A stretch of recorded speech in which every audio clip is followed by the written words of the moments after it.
Eminence Front by The Who.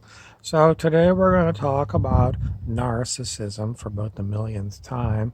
What exactly is a narcissist? They're in love with their ego. Originally, the narcissist was someone who was in love with their looks.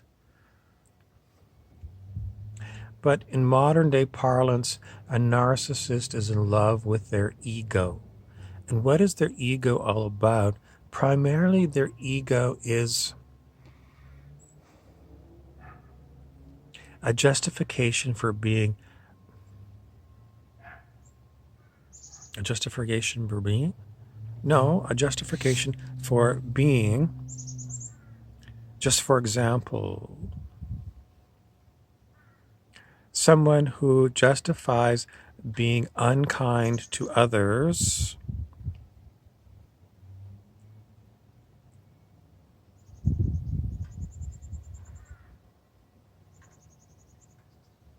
it's just the way I am. Might be the way they would put it. It's just the way I am. And they have what's known as a superiority complex, which is self-referential. In other words, I've been this way for a very long time, and it gets me what I want.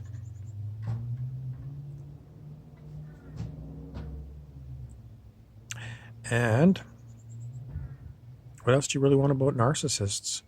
What else do you really want? Usually people recognize the narcissist as someone who is a dirty pool player, cheats at cards, plays fast and loose with legal systems, usually is very cunning, looks for weaknesses in other people and plays that play. This person has not covered all their bases. And instead of me saying to them, you missed a few spots here. These are a few things that, if I were you, I would go and review these areas. I think you've left yourself open. Instead of doing that, they see those opportunities and they use them. What's the other kind of person? The other kind of person is got a lot of interest in what's best for everyone. It's like you're learning a new game and you're playing it with people that know the game and played it a number of times, and you make a beginner mistake because you got all these new rules that that they're the written rules, and then there's all these sort of strategies that are not in the rule book. Like Monopoly, like if you first time you play Monopoly,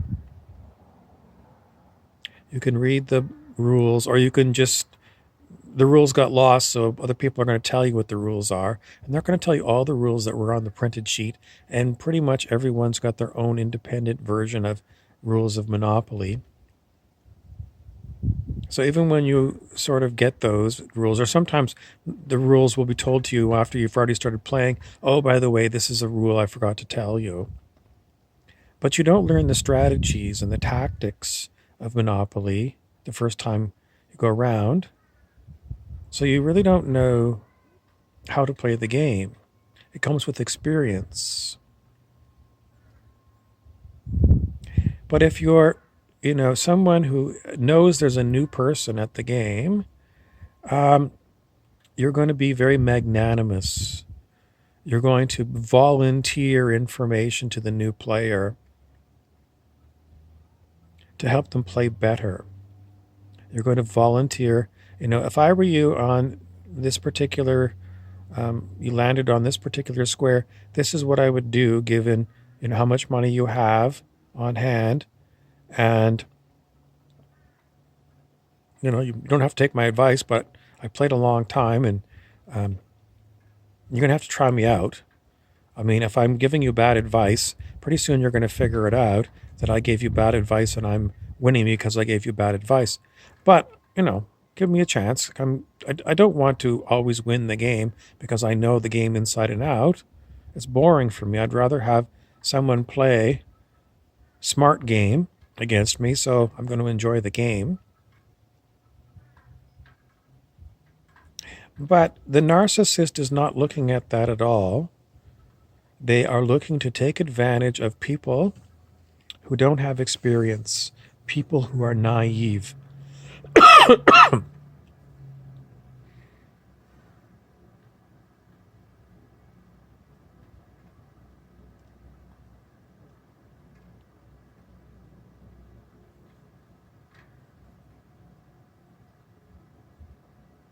There's a ancient Greek guy who was rarely heard from, but over the years of my readings, a few times I've seen the name. Now, I don't know Greek. Modern Greek, I don't know. And I don't know ancient Greek. I recognize a few of the Greek letters, usually because it's used sometimes in mathematics. But I read somewhere that you can read Old Greek, but speaking Old Greek, the spoken word Old Greek is lost. Very strange. I wish I had a Greek class like that. Apparently, generations ago, in public school, you were taught Greek and Latin, in addition to English and possibly French or Spanish. But no longer. It was all thrown away. We're better off for it? No. We're stupider for it. But that's what happens when education is run by politicians and not wisdom teachers. Nevertheless, this guy's name, when I read it in English, I sounded it out and I got the word Plotinus. Yesterday, I was listening to a YouTube talk and I heard the person's name as Plotinus. I had the same issue with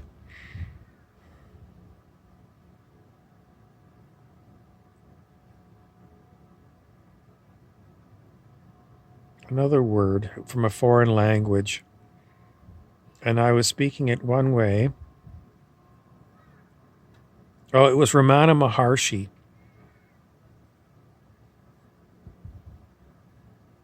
who was a sage, in other words, an enlightened being from India.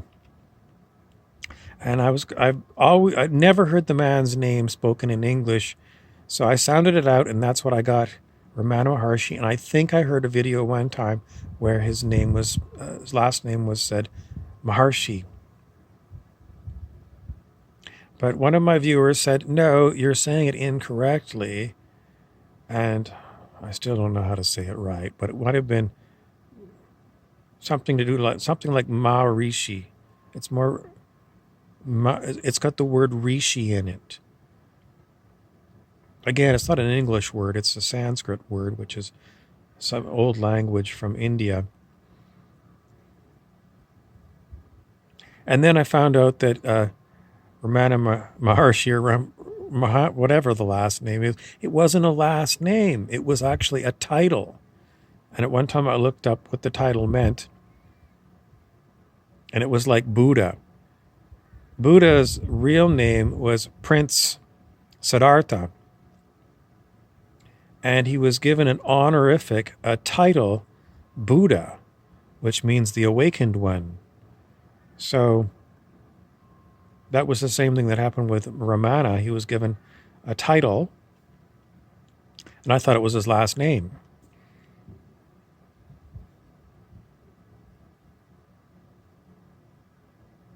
Plotinus or Plotinus.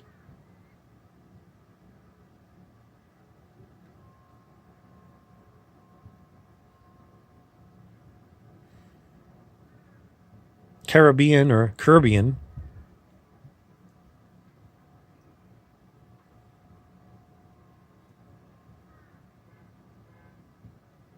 Often or often, I don't know if you've heard either of those pronunciations, but where I live in Canada, I've heard both pronunciations. It's a strange word because people that say often, the T is silent, and other people say often because there's a T there. I don't know what you say in American English. I believe in England, because that's where Canadian English came from. I don't know what they say in England. I don't know. I don't know. I don't know. Just what you hear when you're a child, you think that's the way it's pronounced. And then there's, in English, the different spellings and pronunciations of words. Aluminum, Canadians and Americans say aluminum, but in Britain they say aluminium.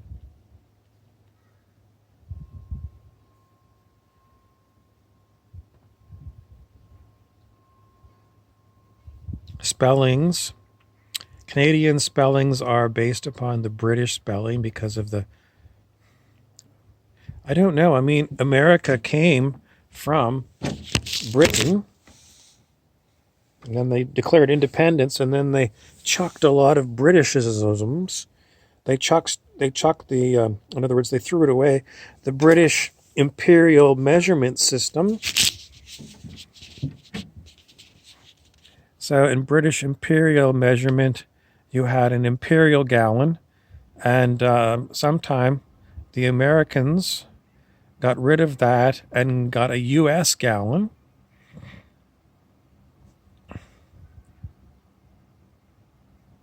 A U.S. gallon is 3.785 liters, and a imperial gallon is 4.5 liters.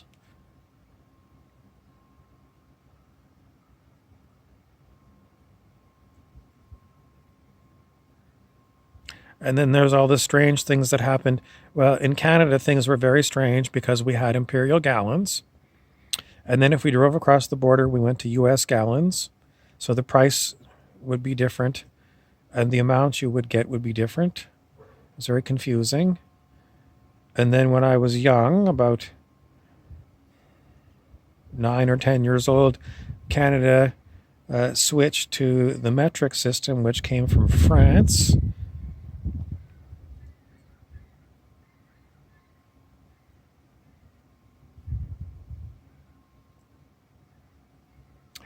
There's a lot of trouble with trying to figure out how hot or cold it was, because when I was very young, everything was measured in Fahrenheit, as it is in the United States even today. And then we switched over to Celsius, also known as centigrade.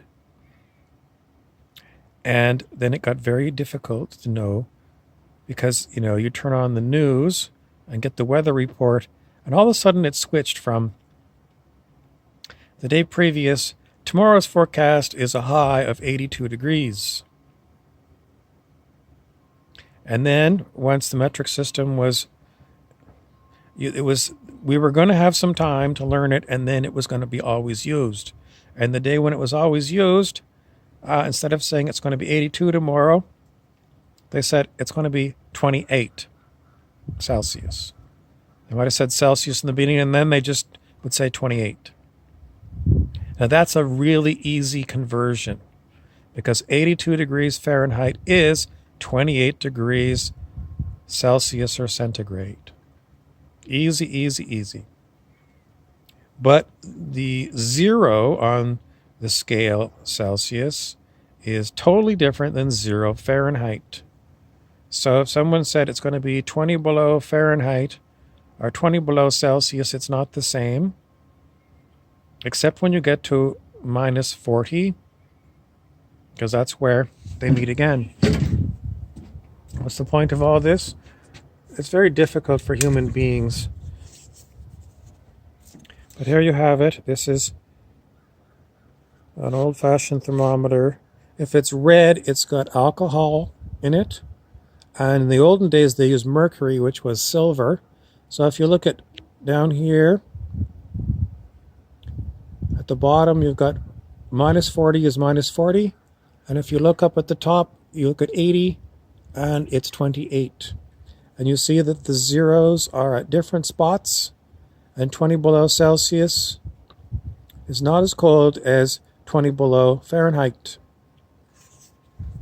1 Celsius degree is 1.8 Fahrenheit degrees. I mean, the whole thing is so screwy. And then you have spellings that are different. In Canadian English, the last letter is a Z, and no, that's wrong. American last letter in the alphabet is a Z. In Canada, it's a Z, and I'm going to assume in Britain it's a Z, because Canadians don't invent anything; they always adopt someone else's things. Spelling of color in Canadian is COLOUR, which is difficult because why would you put an extra U in there? It's superfluous. In other words, it doesn't serve any purpose. The Americans saw that and struck it from the word, and it's COLOR in the United States. It's much better to make things simple, in my opinion.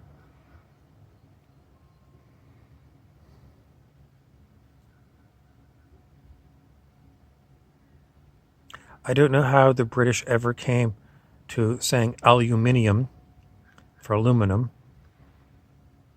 It sounds like you've added an extra syllable and it's just made it more difficult.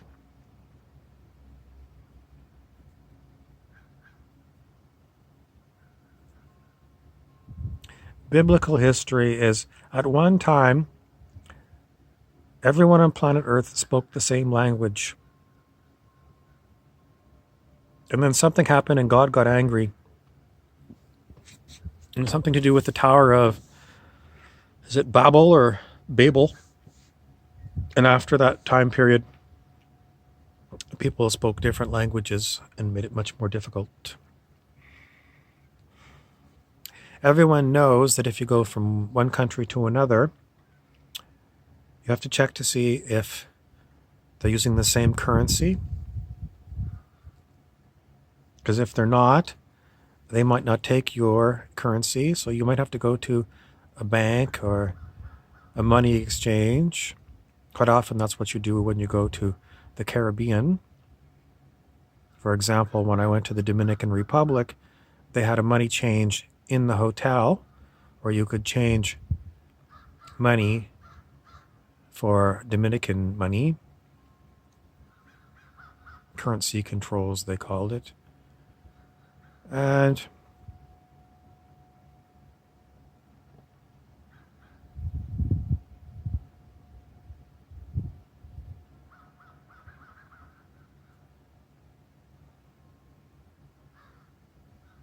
I don't know what else to tell you about it all. It's just very difficult.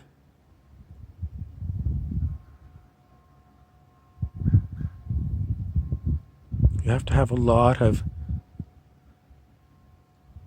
knowledges in order to make your way around. You can think it's exciting. We're going to have a new currency when we go visit Dominican Republic. Or you could say it's a pain in the ass. Because every time you change your money, you lose a little bit of money because they always take a commission, transaction charge.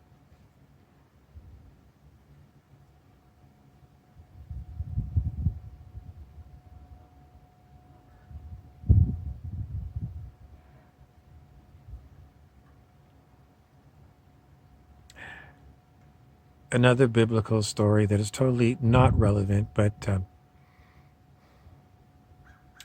it's about Jesus going into the temple in Jerusalem and seeing all the money changers there and the people that were selling sacrificial animals. And he got very upset and he said, "You're polluting my Father's house." And he went up and down the aisle and overturned their tables. And I think in the Bible it said he got out a whip. Now, why would Jesus even have a whip? This is a stupid story. Is it true? Someone keeps saying, yeah, he had a whip. Maybe it was just a movie version. Because I can't imagine someone like Jesus carrying a whip around and just having it, attached on their belt so that when they arrive at the great temple of Jerusalem, they can unleash their whip and whip the money changers in the temple. If you know the Bible, you can correct me if I'm wrong. It's just a commonly held belief among my group that that's what they said. I can't remember. But it seems very stupid. Why would Jesus be carrying a whip on his belt? He was a carpenter by trade. Someone says a shepherd. No, he wasn't a shepherd. The shepherds were the one that visited him when he was an infant. No, he was a carpenter. And a carpenter has no use for a whip. Who has use for a whip? There were two people in Las Vegas that had white tigers. I don't think they even used a whip. But maybe it's some kind of a circus if you were, When I was little, the Shrine Circus came to town every year, and they would bring exotic animals. And I think they brought tigers, and they might have a whip to make a lot of noise. They didn't whip the tigers, but it was very loud. And then there were stories, maybe it was cartoons, about people putting their whole head inside the jaws of a tiger or a lion to show how brave they were. The story goes that one of the two long-running people that were in Las Vegas with the white tigers got mauled by one of the long-time tigers. I guess that was the end of the show. Siegfried, and Roy were the act.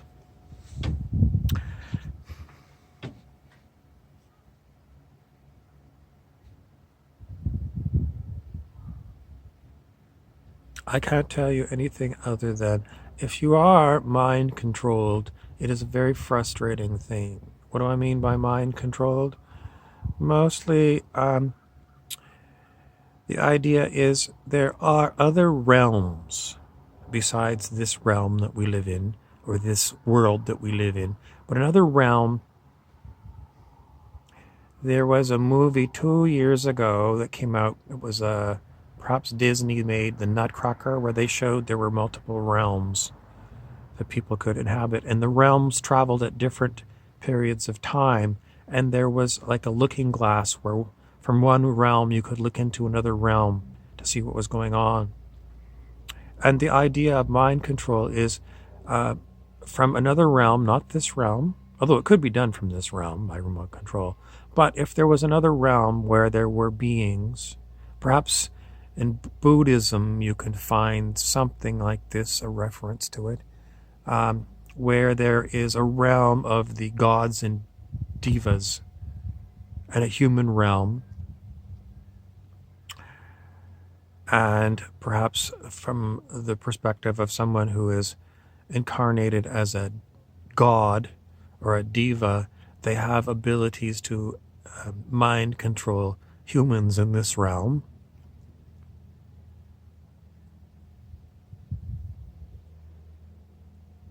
They do talk about this, and they say, nevertheless, even if you're very long-lived in the realm of the devas and the gods, eventually you'll have to leave that realm and go through a reincarnational process.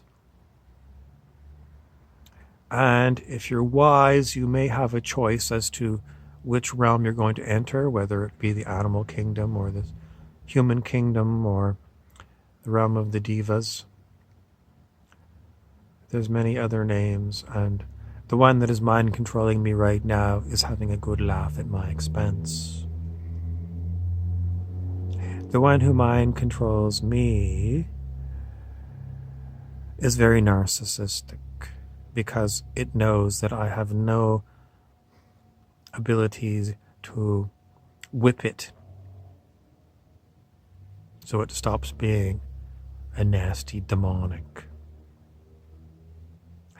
But At some time, this nasty demonic narcissist is going to have to figure it out, because perhaps it thinks that it can always come back to the realm where it's at, where it has these superpowers over humans. I don't know. Perhaps it's got a way to figure it out that it's never going to have to play the person who is mind controlled by another. I would have to ask some expert, and so far I haven't found one, but maybe there's a Tibetan Lama that's really good at explaining this, or somebody from India. If there is karma in these other realms, then being mean to other kinds of beings would be a cause for negative karma, which would cause somebody who's creating negative karma to eventually have to pay it back. Some people don't believe in karma. Some people say what goes around comes around, which is basically karma. Nevertheless, perhaps it's all for the best to be mind controlled. Keeps you on topic. I have to go inside because it's getting cold.